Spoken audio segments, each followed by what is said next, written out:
Welcome and thanks for joining us. My guests today are Susan Wedge, Managing Partner for the U.S. Public and Federal Market at IBM Consulting, and Mark Johnson, the Vice President of Defense and Intelligence at IBM. Good to have you both back. And our topic today is the topic at the top of everyone's mind, which is artificial intelligence. And golly, there is so much going on across the federal government. Susan, let's start with you. From your point of view, how are agencies exactly using AI? Yeah, there's many examples of how agencies are using both traditional AI and what we now think of as generative AI, where AI is actually creating new content, whether that be additional words, text, videos. So agencies are looking across the full spectrum of data analytics, AI, and generative AI. The executive order certainly put into focus in how agencies need to be thinking about AI and the adoption of AI. And we're really seeing agencies make a shift. A couple months ago when we were together, Tom, we talked about getting smart on AI and understanding the technology. I think we've gotten past the help us understand the technology to clients really beginning to get hands-on with the technology to understand and imagine what's the future look like, right? How can they reimagine their mission, delivery of their mission, the outcomes that they can achieve, leveraging the technology. So I think we've made that pivot here over the last couple of months. And one of the things they probably understand now, too, you would say, is that they know that there is not just one form of AI. Absolutely. I think we're seeing, as I mentioned, you can really think of it as a full spectrum. AI has been around for decades in one form or fashion, and it's just continued to evolve. So I think it's really understanding the different types of technology that are out there and how those could apply to their specific missions. All right, Mark, let's ask you the generative question. And that seems to be the big AI question right now, because it has been around for a long time and people might have been using the other forms, whether they knew it or not. Generative is pretty clear to people. What do you see there in the federal sector?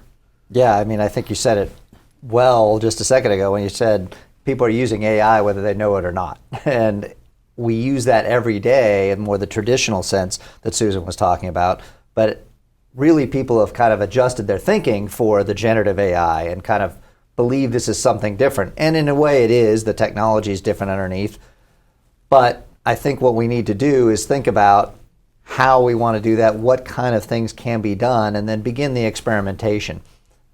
Susan talked about how people have come around to what the technology is, but it's still finding those use cases, applying the generative AI to it, seeing what comes out, and then iterating back again. As we see some interesting things we discover, we realize we want to know more questions. We look sometimes at HR as an example and asking generative AI, how would I do something in my agency? And it can walk you through the steps.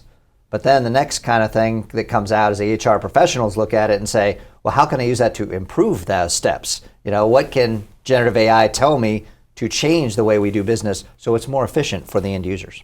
Right, and so in order to do experiments that have meaning, that means you have to pretty carefully curate the data that you run the experiments with, would you say? Absolutely, and you have to be sensitive with that data, right? Government have lots of very sensitive data. You don't want to go just throwing it out there onto the internet into some large language model that you don't know the provenance of. You don't know what guardrails have been put up around it. And that's the essence of the presidential executive order, is telling agencies how to think about it ahead of time to take care so that their data is in a place where they know where it's bounded. Even if the results there kind of are strange or funny or something like that, they can always adjust that. If it begins to show bias or drift, that's easy once it's controlled. But if you let it go out there in the wild, then suddenly the next thing you know, you're on the front page of the Washington Post, and that's not good. In some ways, it strikes me that it's almost like doing a software development, even though you're buying a finished application in many senses, but you can't go runtime with it for maybe quite a while until you know it's all the parameters are in place. Yeah, I think that's a good way to describe it. I think you mentioned about curating the data. It's also important to curate the stakeholders that participate within those pilots or proofs of technology, and really making sure that this isn't, when you think about generative AI and even AI, it's not just a technology thing or something that a CIO would worry about. It's about how does it getting the right cross-section of stakeholders from across the business or the various mission areas or components to be able to participate and understand what is that desired outcome? How are we going to achieve the outcome? Looking at, what are the incremental inputs and outputs that we're seeing to be able to adjust, as Mark described. And the generative is a tool like the other AI products, and these are powerful tools. In some ways, you've got a blowtorch in one hand and a welding machine in another, lots of voltage, lots of results they can produce. But you can really go wrong if you choose the wrong technological approach from the first place. And so maybe discuss a little bit about how you make sure to know that, generative may not be the right way in this particular instance. Yeah, absolutely. I think Susan said it really well when talking about stakeholders across the agency. The difference between coding something, which is really an IT CIO shop kind of result, and using generative AI, large language models, or other foundation models, is that it is all about the end users. It's the mission of the agency. And that's where you have to get it in the hands of those folks who know what they want the outcome to be, and then let them play with it. Again, you can't give them these huge tools without some guardrails, and so we've started to put those in place. And I think it was interesting the other day, IBM has a internal AI ethics board, and we watch very carefully what we do with our AI. And we brought in the DoD ethics, and they looked at that and said, wow, this lines up really well with what we have. And I think it shows how far that the DoD and other federal agencies have come in thinking about this and putting those guardrails in place for the blowtorch. Right. We also often tend to think of risk, bias, and fair use and all of these things, ethics in AI, as only applying, and it certainly does apply, to the demographics, to the human relations, to the different questions we have in the greater society. But bias and drift and erroneousness can come in purely technical domains too, can't it? Yeah, absolutely. And I think you saw that in the early days of ChatGPT, right? And I know there's been a number of studies on this where, it's a fact, 1 + 1 = 2. And as you looked at the models and the drift over time, later on in later iterations, as there was multiple users engaging with the language models, all of a sudden 1 + 1 was no longer 2, right? So fact-based information was shifting. I think that's really the best example of some of the model drift, of putting in place those guardrails, having the transparency, understanding the provenance of data, as Mark was saying earlier. And walk us through the process then of coming up with what the right use cases might be. This is not a technology looking for a solution, but you do need to have the right solution and pair it up with the right technology, or the right solution demand, let's say. Yeah, I think it really depends on your end objective, and I'll give you a few examples that are applicable within the federal space. One is productivity, right? So when you think about a use case like case management, multiple federal agencies essentially are responsible for managing, responding to, engaging on various cases, and those would vary by agency in terms of their mission. When you start to think about a caseworker or a case manager looking at that information, obviously they're getting information in multiple formats from multiple sources. Imagine if you could use generative AI and the technology to generate a summary of the case and then enable that caseworker to drill down in specific areas. So it's not about the technology doing the work of the human, it's about making that human more productive so they can focus in the areas that matter most in order to be able to deliver on their mission outcome. So that's one area where we've seen a lot of productivity gains. Mark also mentioned human resources, right? Whether that be generating new hiring requisitions or engaging with employees.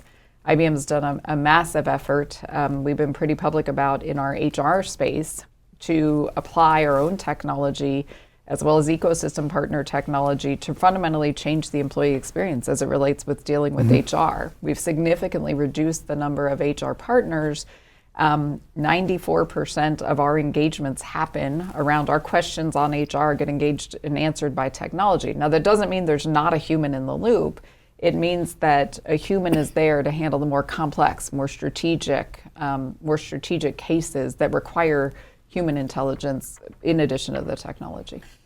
And it could be at times too, Mark, that you don't necessarily want to apply the AI to what might be obvious, like help me decide this case in casework and adjudication, but maybe something more prosaic but really profound, which is I have to gather 300 documents for this case.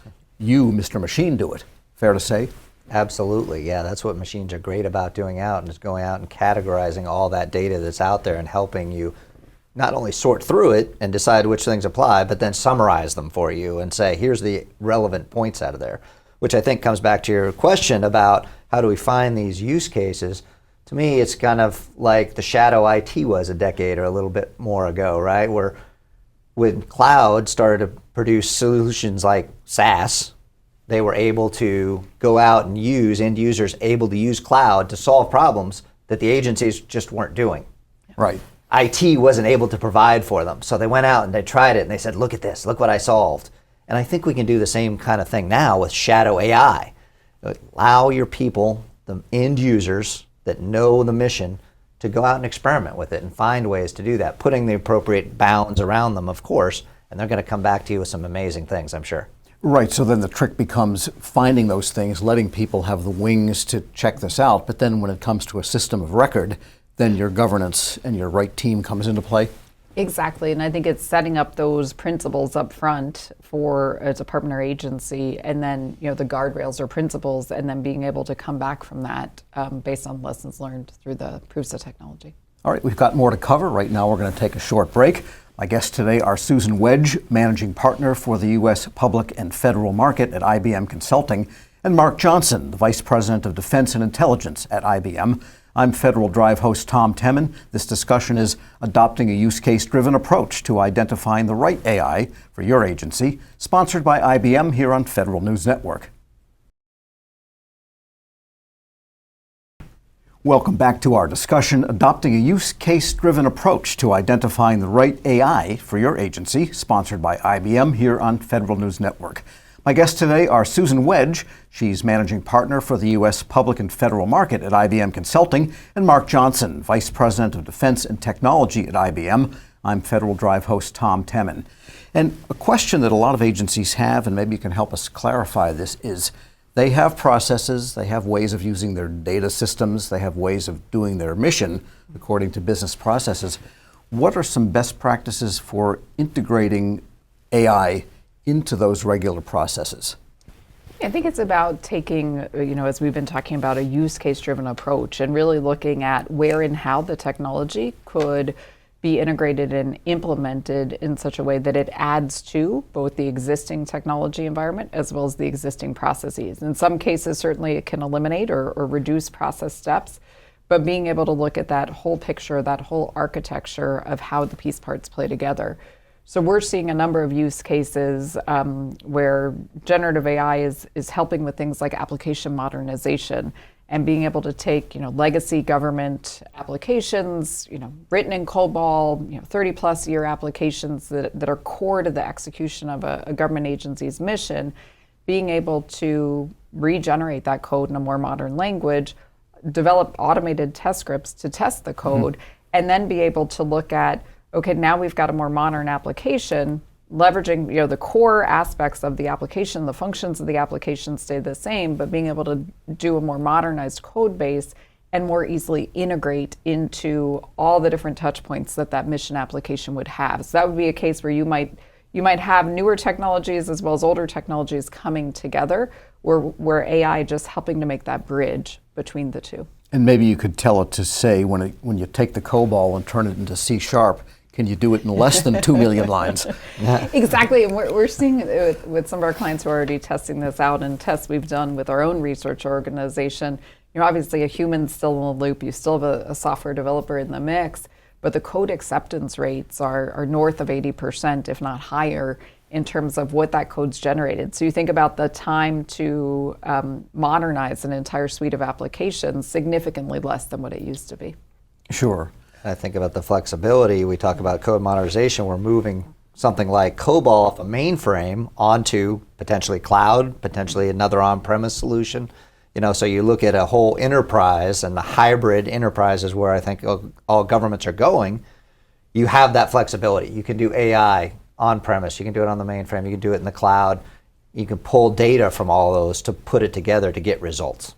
Right, so the whole refactoring and modernizing of applications en route to the cloud, you can really speed up, sounds like. Yeah. Absolutely. And I wanted to just touch on some of the best technology approaches. Should AI always be running in the cloud? Do you find customers want to host it locally? I mean, how does that work? I think it's an interesting question because we talked about shadow AI in the first segment and letting end users experiment with it. And if you give them the right data, not sensitive data from the agency, but you allow them to go out and play with cloud instances of large language models, then I think that's super valuable. And then they bring that back and they start saying, hey, here's an idea of what we want to do. And you bring that on premise or into your own cloud instance, which is a specific instance of the LLM for yourself. And that way you know your data is not going somewhere else. It's not going to leak out into the wild accidentally. Right, because you mentioned earlier like human resources or casework. This is very sensitive data to an agency. May not be secret data, but it's certainly high impact and so on. And so that you would not want people to use that data in the public generative, because then it's out there in the public and anyone can get at it. But maybe use dummy data, synthetic data in the public instances that you and I can reach from our home PCs. But then when it comes to the agency data, then you have an enclave almost approach. Yeah, we're also seeing clients who want to use a customer managed environment. So bring the technology on premise and play with the technology on premise to be able to use real data and sensitive data to see what the outcomes can be. And that gets to the question of AI governance. And we touched on that briefly, but maybe elaborate on what is a good approach to governance so that you start out on the right track. Yeah, AI governance is difficult. We've seen that. People always ask, how did the LLM come up with that?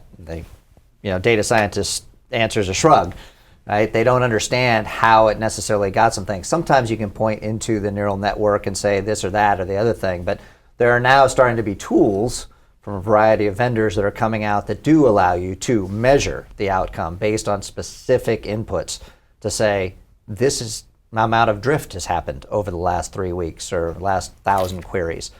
This amount of, we measure the bias. Do we see any bias on this? We think there is some. It can kind of give us an estimate. And then we can say maybe we need to do some more training. Maybe we need to do some more tuning of the system so that it gives us the outputs we want. And then ultimately the biggest point for governance is to be able to look in and say, this is where the data came from and this is how I made that decision.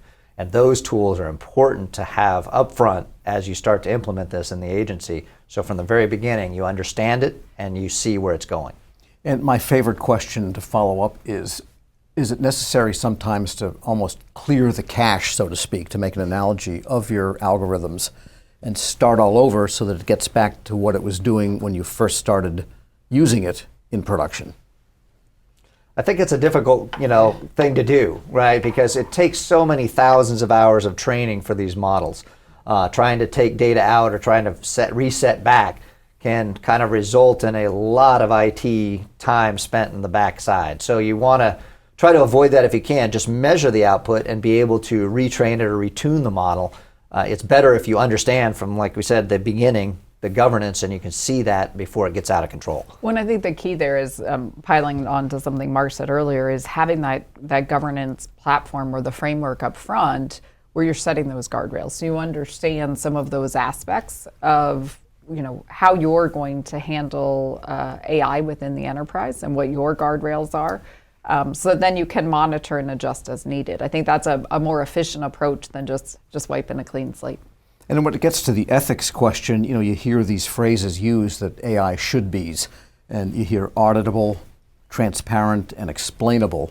And this is software running, feeding data. Nobody sees it. You can't look under a dome and see your AI cranking away like a watch. So how do you get to those qualities? There are technologies available today that will enable you to almost look under the dome and to get some of the sense of what's happening, particularly understanding sources of data, application or use of that data to drive the outcomes. So that's one particular way to do it. I also think it's understanding upfront from an ethics standpoint how you plan to use the technology, right? So in addition to managing and governing it, what's your intended outcome? What's your intended use? And then what are the guardrails around your strategy or your intentions for it, I think is important to set up front. I think that's the important thing, the measurement of the outcome that Susan was talking about. If you know what your outcome is supposed to be, you're measuring that consistently over time, you're going to be able to see that as soon as possible and say, hey, something's wrong with the model, we need to go in and adjust it. All right, and we've talked about this in terms of it being, this is the agency's thing to do, and there's public algorithms. What's the best role for industry in agencies that are starting this journey or already in it? Yeah, I think I would throw a couple things out on the table, and I'm sure Mark will have more. I think first and foremost, industry can be a technology provider, right? We're already seeing a plethora of technologies available for use in the federal space. I think from a services standpoint, it's really about helping agencies think through their strategy for adoption to the mission and really understanding what are those intended outcomes, how are we going to measure the outcomes, pulling together the right stakeholders. And we use something we call our garage method, which is really a co-creation method with clients to bring together key stakeholders, and we can facilitate that process for agencies. And then obviously as you go through implementation or adoption of AI, I think there's a role for industry to support that effort, whether that be providing additional expertise or additional solutions. Anything you would add, Mark? I think one interesting way that industry can contribute is to do more than just use the existing models, but to create new models. And that's a challenging thing to do, right? And I don't know that agencies need to actually build up an expertise around that. But a great example is NASA wanted to do a geospatial model for weather prediction and modeling. And we worked with them to help them create that. What are the different elements in there? And of course, we know NASA, they are literally rocket scientists. They have plenty of smart people, but it really did take industry coming in and saying, here's the art of the possible, here's the cutting edge technology. And they say, here's what we want to do. And together we jointly created that. And now it's open sourced on Hugging Face so that anybody in the world can use that new geospatial foundational model. Yeah, it sounds like industry can be a convener and almost an honest broker among the different interests within an agency as they figure it out. Exactly. I think that's a great way to summarize it. All right, and in the 30 seconds we have left for you, best practices for being in AI. Mark? I think, first of all, choose a place where it's bounded and guarded and you know where the data is. Use your end users to come in and tell you what that is going to do. Those are the important things. Susan? Get started. I think getting hands-on with the technology, with the guidance that Mark had said, is the best way to really imagine what is the art of the possible. So don't kick the tires, but get behind the wheel. Exactly. All right, thanks so much. My guests today have been Susan Wedge, Managing Partner for the U.S. Public Sector and Federal Market at IBM Consulting. Mark Johnson is the Vice President of Defense and Technology at IBM. I'm Federal Drive host Tom Temin. You've been listening to Federal News Network. For more on this discussion, please visit federalnewsnetwork.com and search IBM.